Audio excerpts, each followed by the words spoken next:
Real quick, Dan and I are excited to let you know that we're running a giveaway for the next few weeks. We are giving away a dope prize pack from our sponsors valued at $300. We've got a Swerve competitor pack from Sidekick Tool. If you follow me, you may know I have one of these and I love it. Check out the blog post on our site for my experience with this product. Next, we have Regen PCR grass-fed whey protein powder infused with CBD, along with shaker cup and hat from Willpower Products. The real interesting thing about this protein powder is the added CBD, which has a number of benefits. CBD is a favorite of our first show guest, Britt Leo. Finally, there's a $50 gift card to Dick's Sporting Goods. Details can be found at herofitpodcast.com/contest or click the red contest button in the header from any page. There are multiple ways to earn entries and increase your chances of winning. Examples are subscribe to our show, leave us a review on iTunes, share the contest on social media, and others. We will announce the winner on May 10th. And now, on to the show.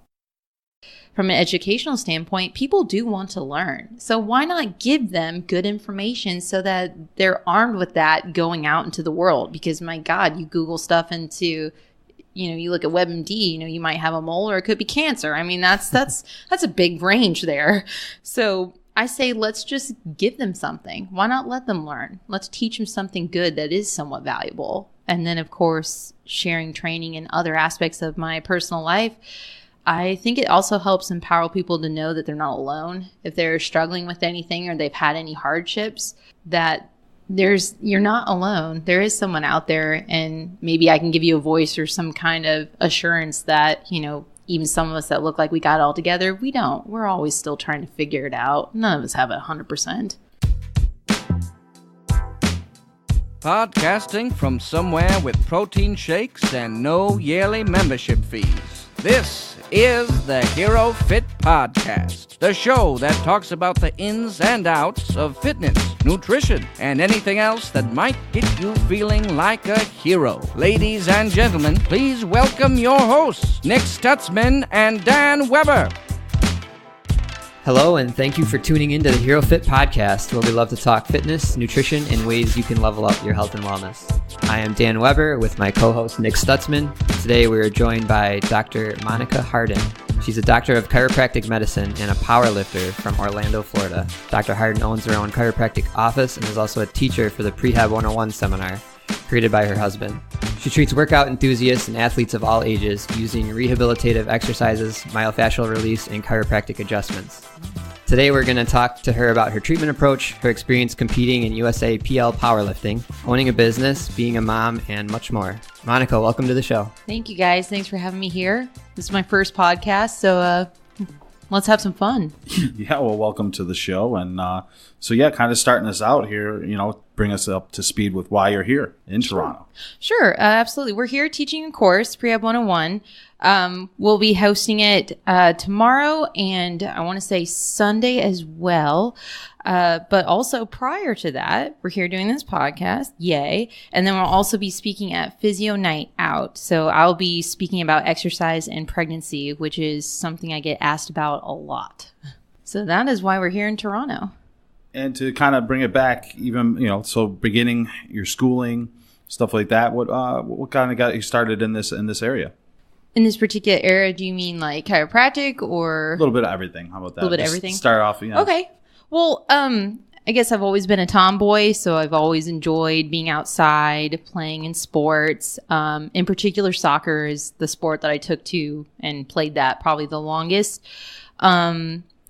Also enjoyed running, yoga, added that stuff mostly in college. Then got into lifting because I got so injured to the point to where I actually couldn't run, couldn't even do yoga, which seems kind of impossible, but it can happen. Yeah, that sounds crazy to me. Yeah.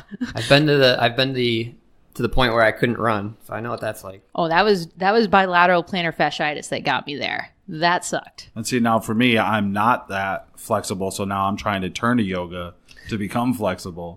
And so it's kind of the opposite because it's supplementing my weightlifting and whatnot. Oh, okay. I always find that interesting. Like anytime you watch a show in Hollywood, they're always like with low back pain or like you want to get flexible. Like, well, have you tried yoga? It's what they always say. I could be doing it wrong. That could be a thing. Nah, it's your practice. Namaste. You get to do what you want. I'm just starting. It's a lifestyle and a philosophy. That's right. Last night was He's going to be in it soon. My fifth class ever. So yeah, just trying to immerse myself into it. Hey, it's interesting. It took me a while to kind of get into it mostly because I have such a busy mind. Like, it's really hard for me to shut it off. But I think that was the part I enjoyed the most, was kind of learning to shut all that noise off and just kind of enjoy Focus on it. your breathing. That was the thing last night. Oh, there you go. So I was doing that on the drive up here. I was just I'm going to try to focus on just, breathing through my abdomen and just doing the deep breaths. I can't remember what the instructor called that, or was it fire breathing? Because I know they can do that like pretty rapidly. Inhale, exhale, and you kind of get like a little weird runner's high with it, and that was funky. Yeah, but yeah, no, been there, done almost that. like Wim Hof. Yeah. Yeah, it wasn't that. It was some kind of I don't know. Like I said, I don't know all the. We're still trying to get the asanas and all that other stuff. Yeah, I didn't even try the Indian names. I was like, nah, just give me tree, downward dog. I got that. I can do that. Don't throw the other names. I'll be like, I'll just start looking around, being like, what's everyone else doing? But yeah, just getting the breathing thing. That's half the battle. Oh yeah. And it actually is kind of important, because with lifting, and especially with the movements with yoga, you do kind of end up timing breathing with it. Yeah, I've noticed that a lot with squats and deadlifts. People are timing their breathing, whether it's pulling in or out, with that as well. And I think that's kind of something that I'm more cognizant now doing yoga as well, with different movements, and you're doing what they call the flow part of it and stuff like that. Yes. And another thing that I do find similar between the two, is being comfortable with being uncomfortable. Because those are two concepts. That concept actually carries through with lifting and also with yoga. Yeah, there was a yoga I took last week where you're holding for a long period of time. Oh, yeah. And I was very painful. Oh, yeah. Was it like pigeon? They love to torture everyone with pigeon, I feel. Flying dragon. And so, I don't know what that one is. you're just in a really elongated lunge. Oh. And so your legs, can be propped up by either a block or, a pillow of sorts. Right. And I'm just trying to hold it, but also not blow out my hamstring, I guess, or anything else. Get a cramp and and you're holding it for like 3 or 4 minutes, but she's like, just focus on your breathing. Just focus on your breathing. And it's like, you're like, yeah, but there's a voice screaming in my head saying, why are we doing this? Yeah, exactly. Why am I here? Exactly. So you couldn't even do that? No, couldn't even do that. The injury I sustained was kind of a classic one you see a lot in soccer. I was going for a ball. My knee twisted, hurt a couple of pops, couldn't walk on it. It was a grade 2 ACL, grade 1 MCL, and then my medial meniscus also got a fun little bruise on it too. So struggled with that one for about a year. So, yeah, that thing swelled up like a balloon pretty quickly. So then you turned to lifting, and this is what helped get you out of that cycle? Yeah, it did. Well, because, like I said, my knee got so badly injured, I was kind of hobbling around the clinic, which seemed kind of, a cruel joke, being a doctor of health and fitness, and then can't even walk around. But, yeah, so I got into lifting. Jake kind of got me started into it by kind of framing it off of rehab first, like, let's just have you do some single leg work, and then it went into getting stronger, and then I liked it, and I started wanting to put more weight on the bar, more and more and more. And at one point he was like, you're getting pretty strong for a girl. He's like, well, how do you feel about competing? And I was like, you can compete in this? He was like, yeah. I was like, hell yeah, let's do it. Let's just sign up and do it. So I did. I trained for my meet. I peaked for it. And I kind of fell in love with it because it was unlike any other sports experience I'd ever had. Because playing soccer, running track, like, you're used to parents like calling you names and people not like cheering against you. Mm-hmm. And for the first time ever, like, I had girls that were stronger than me, like by tons. And I had girls that, were younger than me, and they're all screaming at you to get the weight. Like, everyone wants to see you succeed. No one wants to see you fail. And I thought that was really cool. Like, I'd never experienced that in my life. So that was neat. And it's different too, because you're playing from a team aspect, and then you're coming more from a solo aspect, right, where everyone can be supportive because, obviously you're all competing for a prize of sorts, but in the end, everyone should want everyone else to succeed. Yeah. Well, on that token, it's very personal. And for someone who kind of takes that journey of, chasing strength and getting PRs, like, we all had to cross those bridges. Like, we all had to pull 135 at one point. We all had to feel that weight on our back, pulling it off the ground. So, like, it's kind of like like as a veteran, when you get to see some of these young kids or like even people younger than you that have that potential to be strong, like it's amazing to see because we've all had to cross that bridge to get there and continue to push. So it's cool. So yeah, it seems like a really supportive community. We've heard the same thing from other people that have competed in powerlifting, that they just love like the camaraderie that exists between people that have gone through it. And even if, observers, so. Oh yeah. And then, that's fun too. Like even people in the crowd, like if they don't even have to understand the sport. Like it's just fun to cheer. And then of course the snacks behind the scene is phenomenal. We've all been cutting. So like donuts and gummy worms, like you almost can show up to meets with like no food and you will leave with like a box of donuts and like 10 gummy bears and bags of other candy. So it's fun. So we've interviewed somebody else who, was a female who was really into powerlifting, and she had more of a type A personality. Oh yeah. Did you feel like that was something that you have? Or? Oh, I am type A. Yeah. I'm a little. It's actually funny because dating Jake and us being together, he actually mellows me out. He calms my type A down to more of like a type AB if that exists.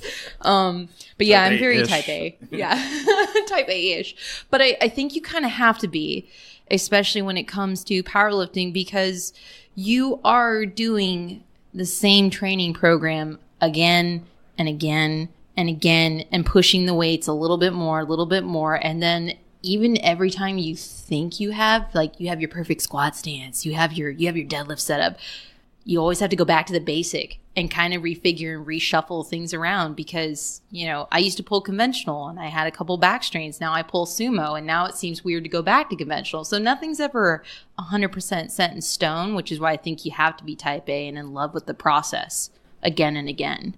So how did you feel with this journey? So you got hurt and you're still in school or out of school and then becoming a power lifter. And how did this kind of translate into what you're doing now? I would say it helps provide me a better understanding of load management, and from an athlete perspective that it is kind of soul crushing when you get an injury and the first thing everyone tells you is like, well, just stop. It's like, but I don't want to. Why should I? This isn't just YOLO lifting gym bro stuff for me. Like I train. Like this isn't something I just do casually, especially when I'm training to compete. Like that's a road. It's a tough road and stuff can happen, but the eye is getting back on the platform. So I think that's really helped shape my perspective of kind of empathizing with people that take their training seriously and they don't want to be told, something silly like that. Like, oh, just stop going to the gym. Just don't squat, bro. Like that doesn't work.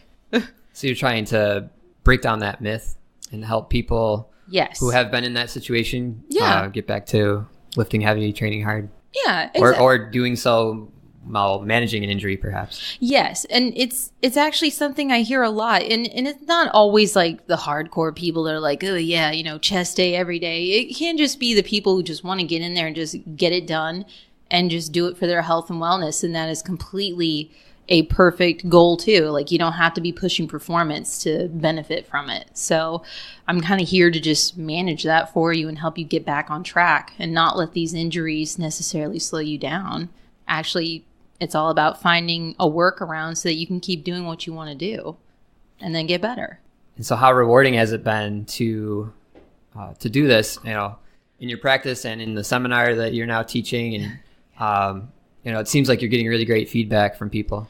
Oh yeah. I mean, it's been great. I wish, honestly, the seminar that we're teaching now is the stuff I wish I could have learned when I was in school. Mm-hmm. Because it's not, especially in the DC curriculum, we talk about rehab and we learn some aspects of it. But what we're teaching here and now, this is way better than anything I've ever gotten from my school. And I'm glad to be able to turn around and kind of help that next generation get better, be better, and think about things differently, because the same old stuff is still being preached in some of these colleges. And maybe it'll change someday, but I think if we, turn a whisper into a scream when it comes to some of this stuff, then you'll start to see a wave of more practitioners that are thinking along these lines and also training this way too. Do you think it's just like an antiquated way of thinking because of how it's being taught in schools, or is it because it's so new that it's now just kind of becoming more in the forefront? I think the problem lies with two aspects of that. One, you have the same old stuff that's kind of, it's always been there. It's our history, so we gotta always keep it around. It's like, yeah, okay. How many times do I need to be told that, BJ Palmer was a fishmonger? I mean, how does that help me with rehab? How does that help me with, helping someone with an ACL injury? Nothing. It doesn't. It's just history, which is fine. We can pay tribute to the roots, but let's evolve. So, and then the other part of that is that it also depends on who's teaching this stuff. If you do have some faculty members that may be more up on that research and into the more sports performance side, then you'll see that. But as far as like from the DC aspect, I mean, you do have that wave coming. It's slow, but it's kind of gaining speed. I think we need more of those kind of people in those faculty positions teaching this stuff. So it's just not there yet, not 100%, but it's coming. So the people that attend the seminars, is it mostly DCs? Is it PTs? Mix? It's actually interesting. So outside of the US, we get all healthcare practitioners. We get PTs, we get DCs. I haven't seen too many occupational therapists, but maybe that might be changing. However, in the States, we get a lot of trainers, which is actually, I think it's kind of cool. I like it because it actually makes sense because they have to deal with people that come in with nagging injuries and pain a lot, and they still want to train. So actually, at the end of the day, you still got to work with them too. So it makes sense that you have to learn how to manage your patients as well as your clients. Absolutely.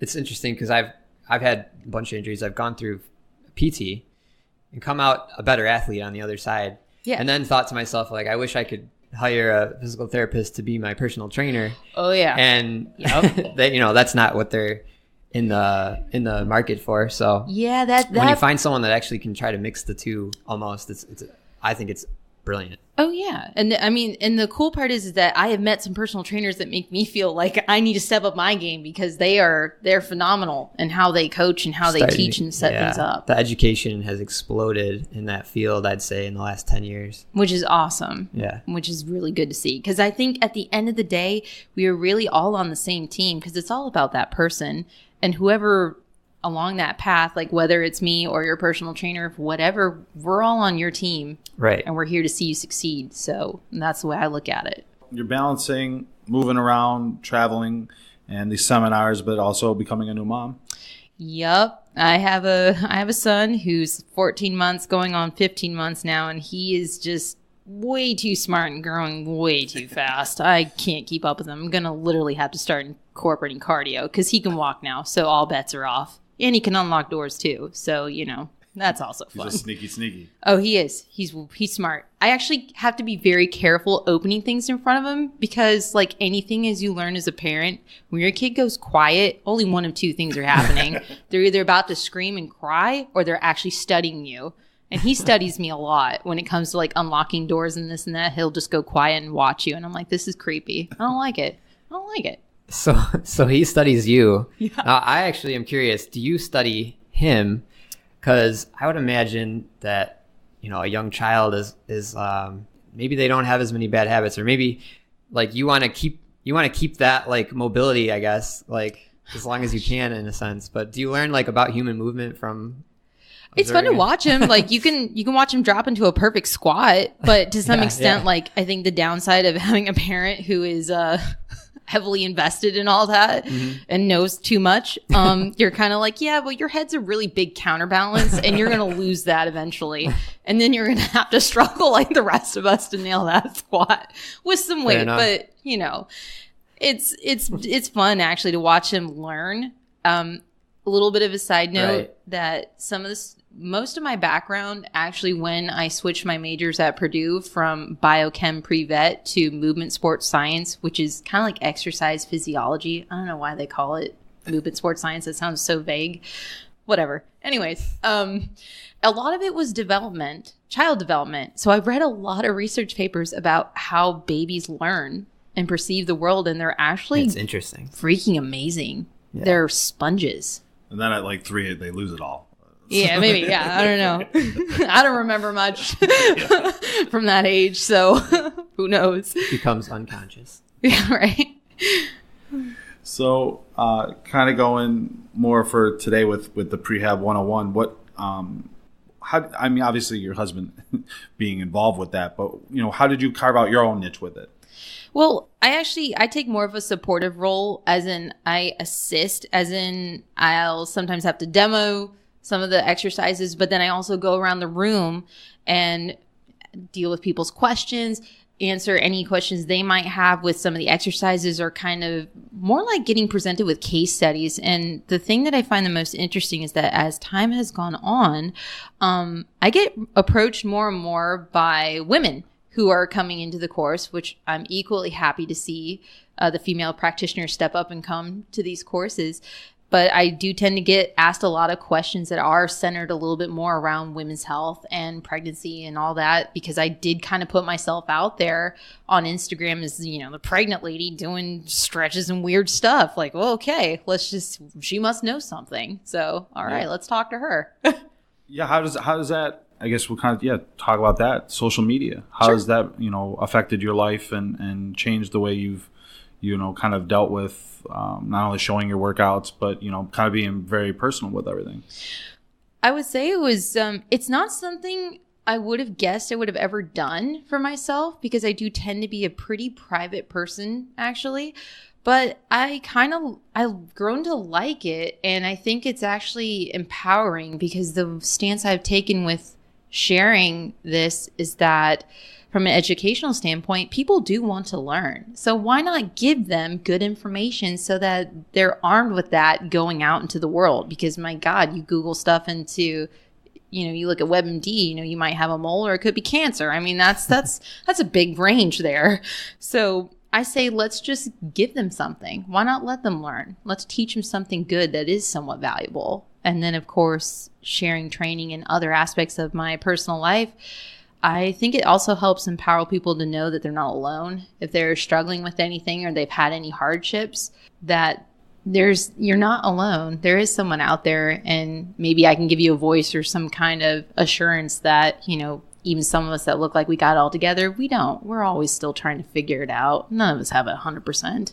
So we'll have to share, we'll share your profile in the links, but you can also, state it right now if you want people to follow you and learn from you. Sure. But give me a like, give me a follow at Quad Doc. I'll be there. And then pretty much, if you love my son, he seems to be really popular. He's always all over my Instagram stories, and you can see lifting and my kid doing silly, crazy things along with my dog. So Quad Doc is a great name. Thank you. I mean, I don't even know how you got that one. You must have joined early. Oh yeah, I did actually. Yeah, I did actually have someone come and tell me, like, you have my Instagram handle that I wanted. It's like, I'm sorry, and I felt bad because he was a big, muscular rugby player, and I'm 5'4" and got some quads kind of right now. But it was mostly because people would always ask me during the peak of powerlifting and training. They're like, "Are you a bodybuilder? Because your legs are so huge. Like, I want those." And I was like, "Health and fitness, these things are shrimps. I barely even have a quad sweep, but okay, I like how The Rock calls them the beefs. He calls them as beefs. I make fun of my arms. Racks. Yeah. I call them chicken tenders. I'm trying to turn into chicken wings. I call mine pipe cleaners. They're not pipes. They clean the pipes. There we go. Yeah. All right, so we got some shotgun questions for you. Oh boy. Yeah, we know you guys have something to get to, so. Sure. Okay, so this is kind of every guest. We give them some shotgun questions, and so first start off, favorite cheat meal? Ooh, I would have to say chicken curry, Thai red curry. That is a cheat meal. I would eat that all the time. I'm about the red curry too. All about that life. All right, so you got a philosophy of train hard, train heavy, and you'll be surprised at what you can do. Yes. So what is your favorite exercise movement? Oh, man. I would say deadlift. It's so funny because I hated that lift the first time I learned it, but then after I saw how strong I was with it, and then I kind of fell in love with it, and then I definitely became a meathead. For sure. For sure. I think you might have touched on this, but we'll see if it changes. If you could change one thing about your fitness career, what would it be? Ooh. I think I would have tried to push maybe bodybuilding, and well, I don't want to disrespect bodybuilding, sorry. I think it would have been good to do like a bikini competition or something, like to go on the other aspect, the other end, not necessarily the strength game, but like the aesthetics. I kind of mix that in my training. However, I think it would have been cool to try that from an athletic standpoint as well, like going hard and stepping on stage and kind of putting yourself out there. Yeah. We know someone that did the powerlifting and then did the figure competition. Yeah, So it's not uncommon. I think it's still doable. Yeah. Oh yeah. Well, we'll see. I mean, it's kind of You're one of young. those things where we'll have to see. Like right now, still trying to shed baby weight. So, and that shred plan 2.0 is kind of still in the works. Which leads to the next one. What's next for Dr. Monica Harden? Well, so actually, we're looking to open up an office and I'll be working together with my husband and also a good friend of ours, Joe. So Joe Yoon, I'm putting you out there. So I'm excited to kind of step back into a team environment again with working on patients and just kind of getting more back into that because definitely Helping people one-on-one with their problems. Yeah. Yes. So looking more forward to doing that in a higher capacity, I would say. Great. And last question. Any pro tips do you want to impart on our audience? Ooh, pro tips. Well, if you are a student out there, I'm going to recommend to you to step outside of your bubble. Go learn, go to seminars, go explore other schools of thought. It is something I wish I would have done more in school to kind of break out of Chiro land. And I did, and I liked it, but I wish I would have done it more often. So don't be afraid. Take advantage of the student pricing and go learn, because it is good to just hear other schools of thoughts and even other people in general. Like I have loved learning from other physical therapists because I haven't been disappointed by a single one of those. But Chiros, I've heard some weird stuff. So, but yeah, go out there, learn and explore, and just don't be afraid to get your feet wet at times because it doesn't hurt. Just learn. Education is key. Exactly. Big. Outro time. Thank you. Okay. Thanks for coming on. Well, thank you for having me. I appreciate this opportunity. It's the first time doing a podcast. I can kind of see the high. I like it. It is fun. Well, great. We're Maybe glad we could try it be again here first. remote sometime. Yeah, we will. Thank you guys. Appreciate No it. problem. Thanks for listening to the HeroFit podcast with Nick and Dan. We hope you've enjoyed our show. If you want to know more about this episode or listen to past podcasts, go to HeroFitPodcast.com. And our audience is strong, so please do not smash the subscribe button. I know other hosts tell you to smash the button, but their listeners are not superhumans like you. A regular tap or click of the subscribe button works just fine. We don't want to be responsible for any broken phones or mice because we don't have that Joe Rogan type sponsorship money yet. After that, leave us a review on iTunes, Stitcher, or wherever else you can. With the way their algorithms work, it helps us get more visibility. We really appreciate it. If your podcast app doesn't have reviews, you could hire a single-man aircraft to write a review in the sky, or fly a banner over the beach. No idea is a bad idea. We appreciate any help you can give us in getting the word out. If you think someone you know would like this episode, share it with them. Then, take it a step further. Are you a teacher? Make your students listen to it and write a report on what they learned. Are you a retail manager? Play it over the speakers so the shoppers can enjoy this content. All right, that's it for now. Hit us up on the socials until the next episode. This has been another episode of the HeroFit Podcast, making humans great again, one podcast at a time.